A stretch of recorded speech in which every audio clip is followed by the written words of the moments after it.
Dalam uji kelayakan dan kepatutan di hadapan Komisi 3 DPR RI hari ini, Komisaris Jenderal Tito Karnavian berjanji akan berusaha menghilangkan korupsi di internal Polri jika ia terpilih sebagai Kapolri. Salah satu caranya adalah dengan membentuk tim anti korupsi internal di tubuh Polri. Tito juga akan mendorong para pejabat di kepolisian untuk melaporkan harta kekayaannya kepada pengawas internal Polri. Akan ada juga peraturan Kapolri soal pembelian barang mewah oleh anggota Polri. Akankah upaya Tito Karnavian ini mampu mengubah citra Polri yang kerap disorot publik terkait praktik korupsi yang dilakukan oleh oknum mereka? Untuk membahasnya telah hadir bersama kami di studio anggota Komisi 3 DPR RI Taufikul Hadi dan juga pengamat kepolisian Kombes Purnawirawan Alphonse Lomau. Selamat malam Pak Taufikul Hadi dan juga Pak Alphonse. Terima kasih sudah hadir di Berita 1 TV. Dan untuk Anda pemirsa, kami juga mempersilakan Anda untuk terlibat aktif dalam dialog kami pada malam hari ini. Silakan Anda menghubungi nomor telepon yang tertera di layar televisi Anda. Kita akan mulai perbincangan kita pada malam hari ini. Saya ke Pak Taufikul Hadi terlebih dahulu. Ini janji yang menarik ya Pak ya, bahwa Pak Tito Karnavian ini menyoroti korupsi dan juga berjanji akan menghilangkan korupsi di tubuh Polri. Di satu sisi ini juga bisa kita terjemahkan sebagai pengakuan bahwa citra Polri itu memang belum baik begitu. Nah, bagaimana Anda melihat hal ini? Pertama begini, kalau kepolisian ini adalah salah satu lembaga di tengah masyarakat Indonesia, dan kita akui bahwa sebagai sebuah bangsa kita belum sukses betul adalah memberantas korupsi. Ya. Tetapi harus kita upayakan terus-menerus, jangan sekali-sekali kita itu adalah merasa pesimistis. Itu yang paling penting. Nah, bagaimana lantas kondisi bangsa kita sekarang ini? Ini adalah masyarakatnya secara psikologis itu adalah paternalistik. Ya. Dia selalu melihat ke atas. Jadi kemewahan itu akan ditiru oleh bawah. Apabila kemudian yang di atas itu adalah akan memperlihatkan seperti itu. Misalnya kita lihat bagaimana sekarang kita bikin regulasi yang demikian cukup baik ya di lembaga peradilan. Tetapi kita melihat hakim itu menerima suap dan sebagainya. Ya. Kenapa? Karena menurut saya di lembaga itu belum ada satupun orang yang bisa menjadi suri tauladan. Nah, di kepolisian ini, kalau Pak Tito Karnavian ini ya, dia bisa menjadi memberikan suri tauladan.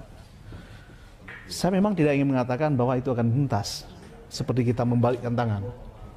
Tetapi kalau dia bisa memberikan suri tauladan, maka itu akan diteladani di bawahnya.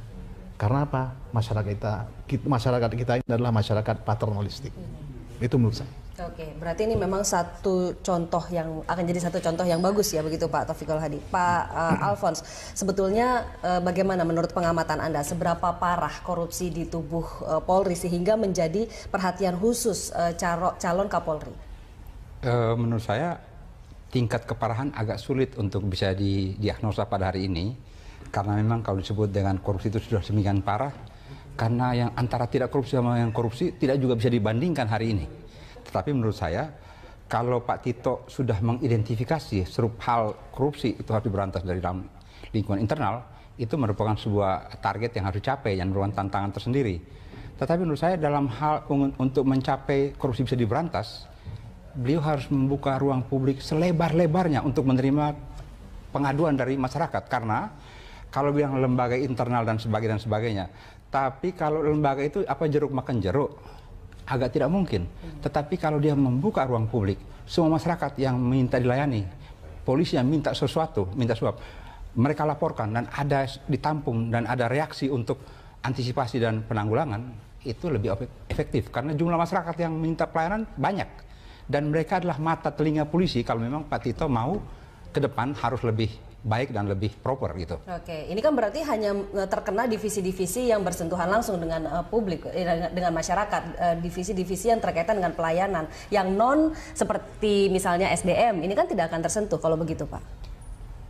Membuka ruang publik itu termasuk anggota keluarga misalnya saja, taruhlah orang mau masuk polisi, atau anaknya mau naik pangkat, atau mau pindah jabatan, atau taruhlah mau masuk Akpol, PTIK, Sespim, mau jadi Kapolres.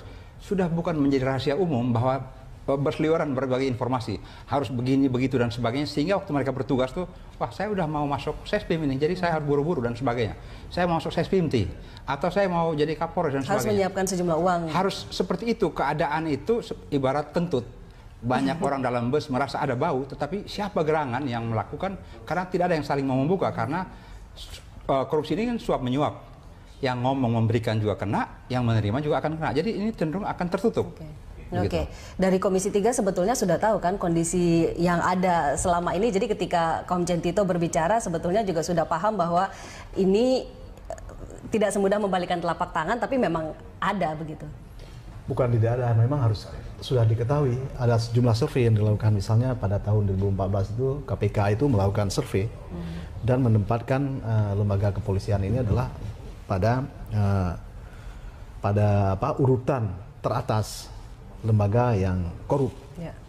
Jadi semua survei yang lain juga dilakukan seperti itu. Jadi semuanya juga mengetahuinya, ya. Nah, nah bagaimana bagaimana kita harus memberantasnya? Ini adalah persoalan lain. Karena itu menurut saya adalah seorang kepemimpinan dalam tubuh polisi yang memiliki karakter, ya. Ada komitmen. Itu adalah menurut saya di situ yang dibutuhkan. Karena apa? Kalau soal regulasi pemberantasan korupsi itu kita sudah, menurut saya sudah tingkat yang luar biasa. Secara regulasi? Ya, kita kan ada KPK, ya, dan lembaga kepolisian juga petinggi, ya, di lembaga tersebut sudah pernah berhubungan dengan KPK. Nah, karena itu menurut saya itu adalah hal berkenaan dengan semua hal yang berkenaan dengan pemberantasan korupsi telah kita sediakan sebagai sebuah bangsa, dan itu adalah menurut saya sudah tingkat yang optimal. Tetapi kalau kita lihat sekarang ini adalah masih saya terjadi praktek korupsi di mana-mana, itu adalah persoalan yang kita harus pertanyakan. Kenapa? Karena itu menurut saya adalah selain hadir adalah regulasi yang benar, menurut saya juga harus hadir sosok kepemimpinan yang juga menurut saya ada komitmen, komited. Okay. Ya, itu. Dan Anda melihat itu di sosok Komjen Tito Karnavian? Saya sejauh ini optimistis terhadap sosok ini. Karena kenapa? Dia ini adalah seseorang yang perwira polisi yang jarang, bukan tidak ada, tapi jarang-jarang yang menerima pendidikan di luar negeri secara maksimal. Pertama di New Zealand. New Zealand ini adalah sebuah negara, Selandia Baru ini adalah sebuah negara yang di dalam indeks korupsi itu adalah negara yang paling bersih di dunia, ya.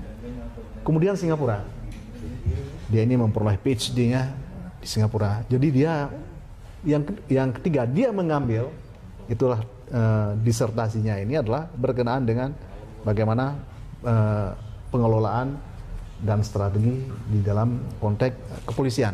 Okay. Jadi dia ada pemahaman terhadap kepolisian yang sangat kuat.